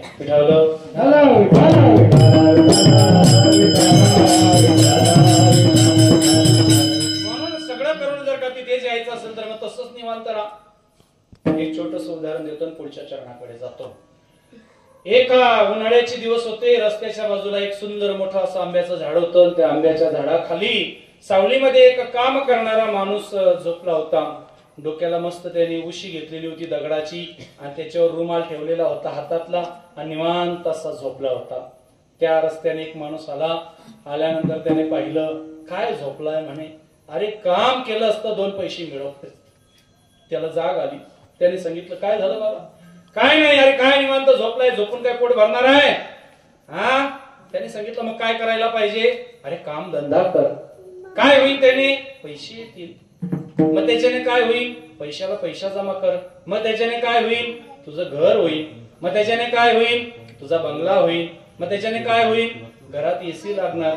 मग त्याच्यापासून नवीन बेड आण. मग पैशावरती गादी आण. मग काय, घर घे, गादी घे, पलंग घे, एसी लाव. आणि मग काय, अरे एवढं करून मग काय भेटणार. काय नाही म्हणले, जर तू तेवढं केलं तर तुला निवांत झोपायला भेटणार. मग तो म्हणे, मग मी आता काय करतो. एवढं केल्यावर जर झोपायलाच मिळणार आहे, आता काय करतोय. आता पण निवांतच आहे मी आणि निवांत झोपलोय म्हणे. ठेविले अनंते कैसेची राहावे, चित्ती असू द्यावे समाधान. चित्तामध्ये समाधानता ठेवा. लोभ ठेवू नका, कारण जीवनामधला लोभ हा दुःखाला जन्म देत असतो. समाधानी असावे. अजून एक सांगू का, भगवान परमात्म्याने जेवढं दिलंय ना तेवढं समाधानी ठेवा. एका ट्रकवाल्याच्या पाठीमागे लिहिलेलं वाक्य जरी ट्रकवाल्याने लिहिलं असेल तरी त्याचा अर्थ खूप गहन आहे. समय से पहले और भाग्य से ज्यादा किसी को कुछ नहीं मिलता. वेळ आल्याशिवाय काहीच भेटत नाही. तुमच्या जीवनातलं सुख जर का 10व्या क्रमांकाच्या पान नंबरवर लिहिलेलं असेल, पुढची 9 पानं उलटल्याशिवाय तुम्हाला सुखाची प्राप्ती होणार नाही. 8 पानं आपण ओलांडतो आणि म्हणतो आमच्या जीवनात सुख नाही, आपण सोडून देतो. सुख आहे पण आपण त्याच्यापर्यंत पोहोचलो नाही. म्हणून जीवनामध्ये समाधानी राहायला शिका. काही होऊ द्या समाधानी, काही होऊ द्या ना, समाधानी आहे ना, समाधानी आहे. एकाच मोटरसायकलवरनं ऍक्सिडेंट झाला, 2 मित्र पडले, दोघांचा एक एक पाय मोडला. एक रडत बसला आणि एक हसत बसला. कारण एकाच मोटरसायकलवरनं पडले, दोघांचा उजवा पाय एक एक, दोघांचा फ्रॅक्चर झाला. मित्र त्याला भेटायला गेले, त्याचं रडणं थांबेना, आणि दुसऱ्याला भेटायला गेलं, त्याचं हसणं थांबेना. परिणाम काय कारण असेल त्याचं कारण असं सांगतो. पहिल्या जवळ जेव्हा गेले तेव्हा पहिला रडत होता, का माझा पाय मोडला, माझा पाय मोडला, माझा पाय मोडला. आणि दुसऱ्याला भेटायला गेले, तो हसत होता. त्याला विचारलं तू का हसतोय, माझा एकच मोडला, एकच मोडला. एक मोडला म्हणून रडतोय आणि दुसरा एकच मोडला म्हणून हसतोय. बरं झालं देवा दुसरा नाही मोडला, नाही तर मला चालता आलं नसतं. घटना सारखी आहे, पण एकाने घटनेतून आनंद काढला आणि दुसऱ्याने घटनेतून दुःख काढलं. जीवनाचं समाधान आपल्या हातात आहे, पण आपल्या हातातलं समाधान आपण प्राप्त करत नाही. आपण असलेलं सुख सुद्धा दुःखामध्ये रूपांतर करतो, दुःखामध्ये रूपांतर करतो. बरोबर आहे की नाही? आपल्याला जर का भात 25 पोते होणारा असेल आणि जर तो 22 पोते झाला, दारात आलेले 22 पोत्याचा आनंद आपण व्यक्त करत नाही, न आलेल्या 3 पोत्याचं टेन्शन घेतो. 25 आला पाहिजे होता, 25 क्विंटल झाला पाहिजे होता. अरे जो 22 दारात आलाय त्याचा आनंद मानायला काही अडचण आहे का? जे 3 पोते नाही आले त्याचं टेन्शन घेतोय. जीवनामध्ये समाधानी राहण्याचं सूत्र आपल्याच हातात आहे, फक्त आपण त्याचं रूपांतर दुःखामध्ये करतोय. तुकोबराय महाराज म्हणतात, चित्ती असू द्यावे समाधान, चित्तामध्ये समाधानता ठेवा. आणि तरी सुद्धा जर जीवनामध्ये दुःख प्राप्त होत असेल तर ते प्रारब्धाची भोग आहे. अभंगाचं 3रं चरण. वाहिल्या उद्वेग दुःखाची केवळ, वाहिल्या उद्वेग दुःखाची केवळ, वाहिल्या उद्वेग दुःखाची केवळ, वाहिल्या उद्वेग दुःखाची केवळ.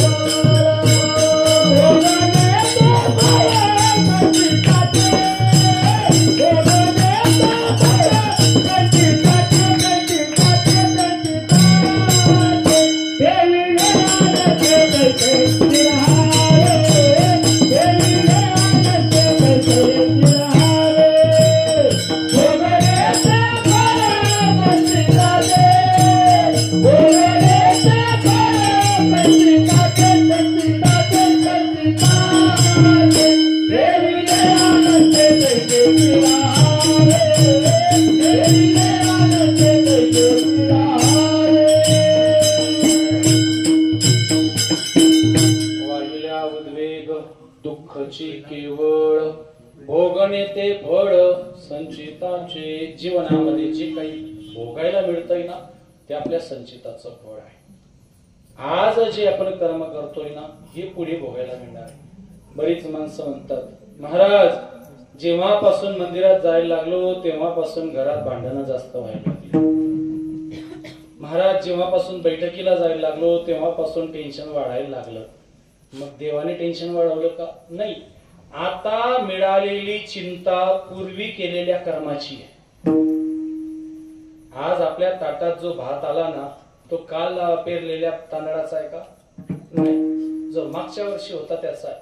आणि आज जो पेरलेला आहे हा पुढच्या वर्षी ताटात येईल. आता जे आपण कर्म करणार आहोत हे पुढे भोगायला येईल. आणि आज जे भोगतोय ना हे मागचं आहे. आणि मागचं भोगल्याशिवाय संपत नाही. लक्षात येत आहे ना? एकदा बँकेकडून कर्ज घेतलं का पहिलं लोन नील झाल्याशिवाय दुसरं भेटत नाही. आणि पहिल्या लोन मधले 22 रुपये जरी शिल्लक राहिली तरी ते भरल्याशिवाय क्लिअर होत. प्रपंचातलं एक लोन जर का क्लिअर होत नसेल तर 84 लक्ष योनी मधलं आपलं कर्ज एका जन्मामध्ये कसं काय भेटणार? किती जन्मापासून करत आलोय आपण? 84 लक्ष योनी आपण फिरत आलोय. आणि नंतर मग माणूस म्हणून जन्माला आलोय. एका माणसाच्या जन्मामध्ये ते लोन कसं काय भेटणार? ते कर्ज कसं काय भेटणार?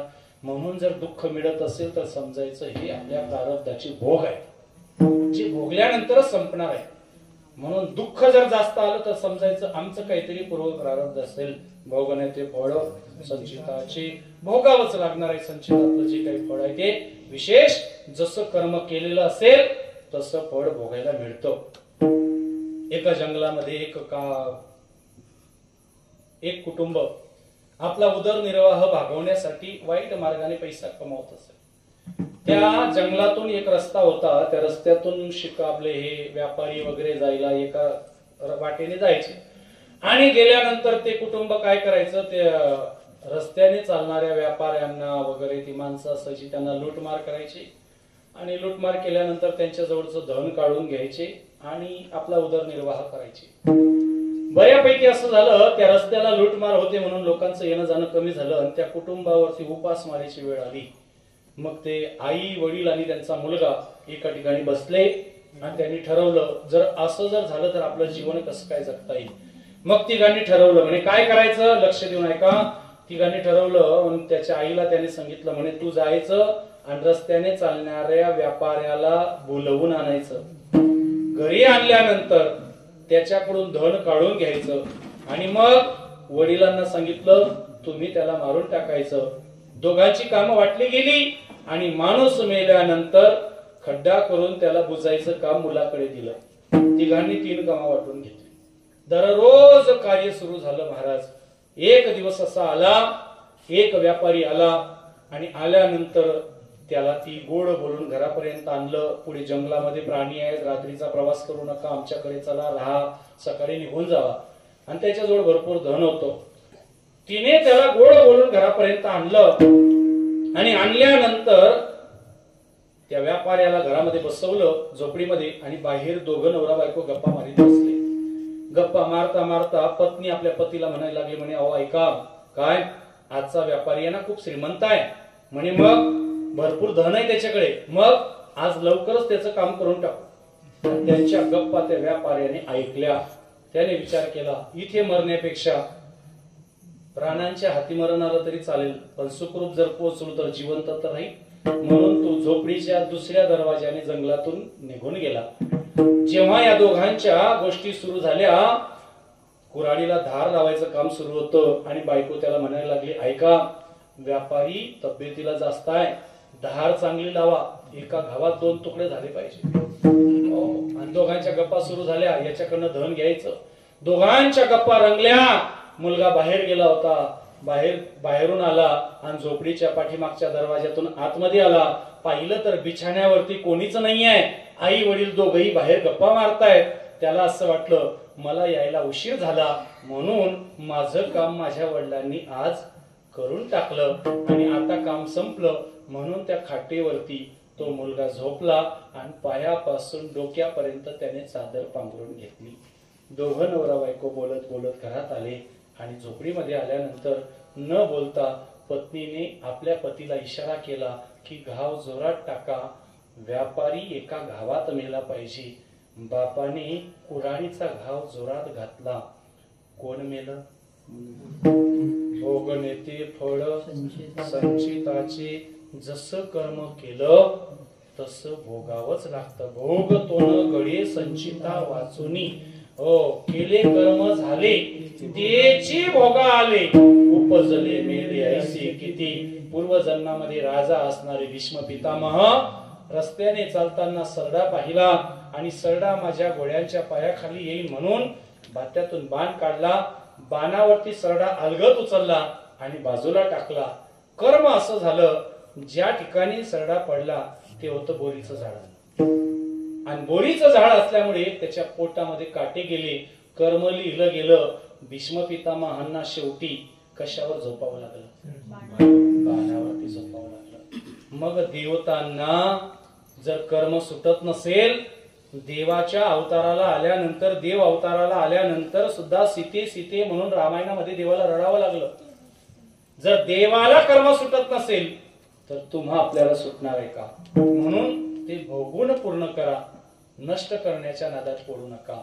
आणि ते भोगायला प्रत्येकाच्या जीवनात येत असतं. म्हणून तुकोबाराय महाराज म्हणतात भोगणे ते फळ संचिताचे. जर आनंद पाहिजे असेल प्रपंचातून संसारातून जर का आनंद पाहिजे असेल तर एक करा, तो संसार भगवान परमात्म्याच्या चरणावरती अर्पण करा. अभंगाचं शेवटचं चरण. तुका म्हणे घालू तयावरी भार, तुका म्हणे घालू तयावरी भार, तुका म्हणे घालू तयावरी भार, घालू तयावरी भार, तुका म्हणे घालू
जीवनामध्ये भगवान परमात्म्याला अर्पण करता आलं तर सर्वच करा. कर्म सुद्धा अर्पण करा. जे चांगलं झालं तेही अर्पण करा, जे चुकीचं झालं तेही अर्पण करा.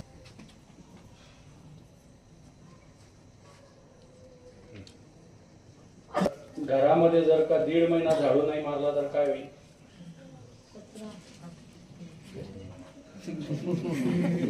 बरं, तुमच्या घरात झाडू तुम्हीच मारता ना?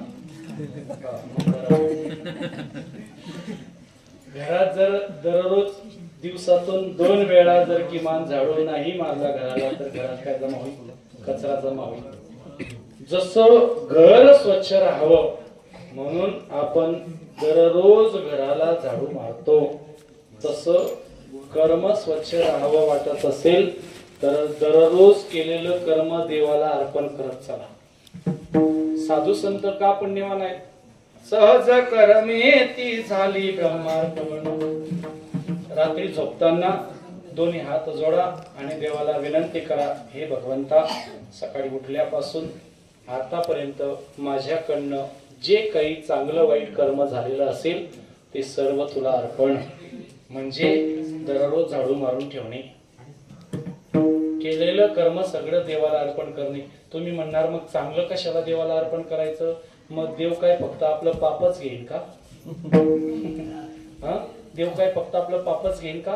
अहो, केळीतला गाभारा जरी खायचा असेल तरी सगळीच केळी घरावी आणावी लागते का? नुसता गाभारा विकत घेतो आपण? नाही, आतला नाही. भगवान परमात्म्याला सगळं अर्पण करा. चांगलं केलं असेल तरी तूच. देवाच्या आशीर्वादाने जर का घर मोठं बांधलं गेलं तरी म्हणा, देवा तुझ्या आशीर्वादानेच बांधलं गेलं, आणि बांधलेलं जरी पडलं तरी म्हणा तुझ्या कृपेनेच पडलं. जे जे काही करी तो देवा, काही करी तो देवा, जे जे काही करी तो देवा, जे जे सेवा समर्पावी, जे जे सेवा समर्पावी, जे जे सेवा समर्पावी, जे जे काही करी तो देवा, जे जे काही करी तो देवा, जे जे काही करी तो देवा, करी तो देवा. आपण पुढे श्लोक म्हणतो, कायेन वाचा मनसेंद्रिय वा बुधात्मका वा प्रकृती स्वभावा करोनी यज्ञम सकलम परस्मै नारायणाय च समर्पयामी. पण काय समर्पयामी? कायेन वाचा मनसे इंद्रिया, काया वाचा मन इंद्रिय नारायणाय च समर्पयामी. सगळं नारायणाला समर्पण. म्हणून चांगलं कर्म असो वाईट असो भगवान परमात्म्याच्या चरणावरती अर्पण करा. जीवनामध्ये सुख प्राप्त झाल्याशिवाय राहणार नाही. तुका म्हणे घालू तयावरी भार, वाहुवा संसार देवा पायी ठेविले अनंते तैसेची राहावे, चिंते असू द्यावे समाधान. ज्ञानेश्वर माऊली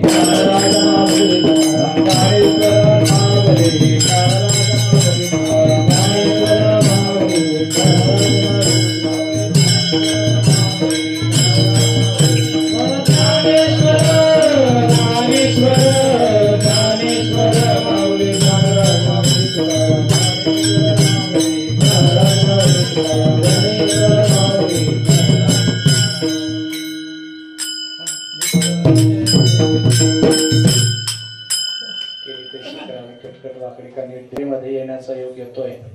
आमचे परमस्नेही देवेंद्र भाऊ आवर्जून त्यांनी तारीख लिहायला लावली आणि याची कार्यक्रमाची सेवा मला कराड तालुक्यामध्ये होती, पण ती उद्याची सेवा बदली केली आणि नंतर मला लक्षात आलं की उसरणीला कार्यक्रम आहे आणि 3 महिने अगोदर त्यांनी मला फोन केला आणि महाराज आपली तारीख लक्षात असू द्या. आणि त्याच्यानंतर मध्यंतरी तुमचे भाऊ का कोणतरी मला भेटलेले होते का बोईसरला, आम्ही एकाच गाडीमध्ये सोबत होतो. महेश भाऊ. महेश भाऊ. आमची भेट झाली. परत मला आठवण आली की नवीन डायरी तारखेची आली, त्याच्यामध्ये उसरणीची नोंद करावी लागेल. म्हणून या ठिकाणी येण्याचा योग आला. खूप आनंद वाटतो. आनंद याचा वाटतो ना की ऐकणारे श्रोते जर का चतुर असले तर बोलणाऱ्याला आनंद वाटतो. बिन पेरावे खडकी ओल नाही ज्याचे बुडकी, पेरणी तिथेच करावी जिथे पीक चांगलं येत असतं. म्हणून आनंद वाटतो. आपल्या छोट्याशा नगरीतून सर्व श्रोते मंडळी आवर्जून या ठिकाणी कीर्तनाला उपस्थित राहतात. साध्या साध्या पद्धतीने बोलण्याचा प्रयत्न करतो. कारण काय, हे अभंग किंवा हे चिंतन दुसऱ्या ठिकाणी जर का सांगायची वेळ आली तर ते वेगळ्या पद्धतीने सांगावं लागतं. पण स्वतः जवळ असलेली विद्वत्ता ग्रामीण भागामध्ये दाखवता येत नाही. दाखवता येत. कारण आहे तुम्हाला ज्या गोष्टीची अपेक्षा आहे ती गोष्ट जर तुम्हाला मिळाली तर तुम्हाला त्याचा आनंद मिळणार.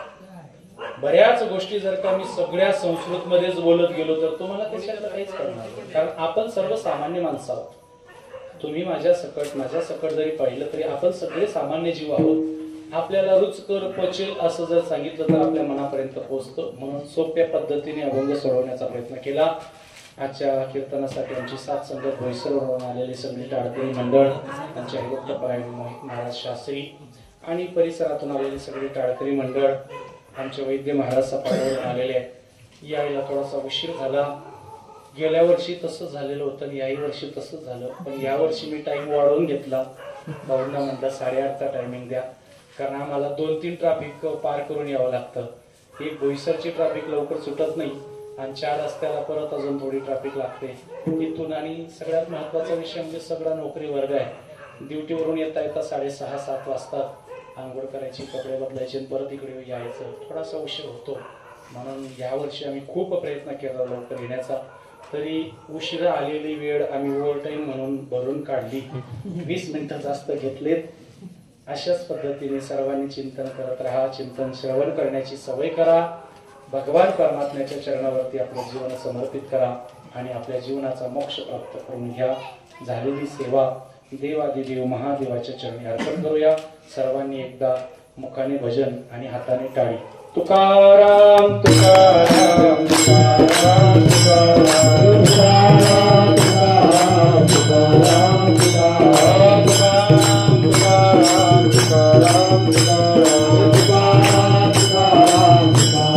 तुकाराम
जागेवरती बसून राहा. मी त्यांचे आभार मानण्याच्या अगोदर सांगतोय की सगळ्यांसाठी अल्पोपहार आहे.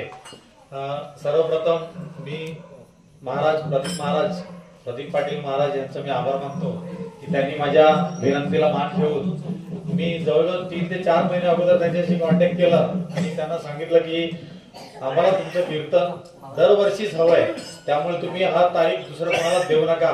तर त्यांनी माझी विनंती मान्य केली आणि म्हणूनच मी आज या भजनी मंडळाचं, कीर्तन मंडळाचं आज मी आभार मानतो. आणि तुमची सेवा आम्हाला अशी अविरत मिळू दे असं मी महाराजांच्या चरणी प्रार्थना करतो. आणि त्यानिमित्ताने आमच्या ह्या 4 लोकांच्या का होईना, म्हणजे मागील वर्षी 10-15 जण होते, या वर्षी थोडेसे वाढले. तर अजूनही लोकांच्या चरणी, लोकांच्या कानी हे जेव्हा चांगलं कीर्तन कानी पडेल तेव्हा लोकांचे विचार चांगले होतील अशी मी ईश्वरचरणी प्रार्थना करतो. आणि दिवसेंदिवस ह्या उसळणी क्षेत्रामध्ये सगळ्यांची मनं अगदी शुद्ध अशी होऊन सगळ्यांचे विचार चांगले होतील. धन्यवाद. मी परत एकदा महाराजांचा आभार मानतो. जर काही बोलायला चुकलं असेल तर माफी असावी. आणि मी त्यांना सुद्धा विनंती करतो की तुम्ही सुद्धा आमच्या मंडळाकडनं थोडासा जो अल्पोपहार देण्यात येईल तुम्हाला तो घ्यावा. धन्यवाद धन्यवाद धन्यवाद.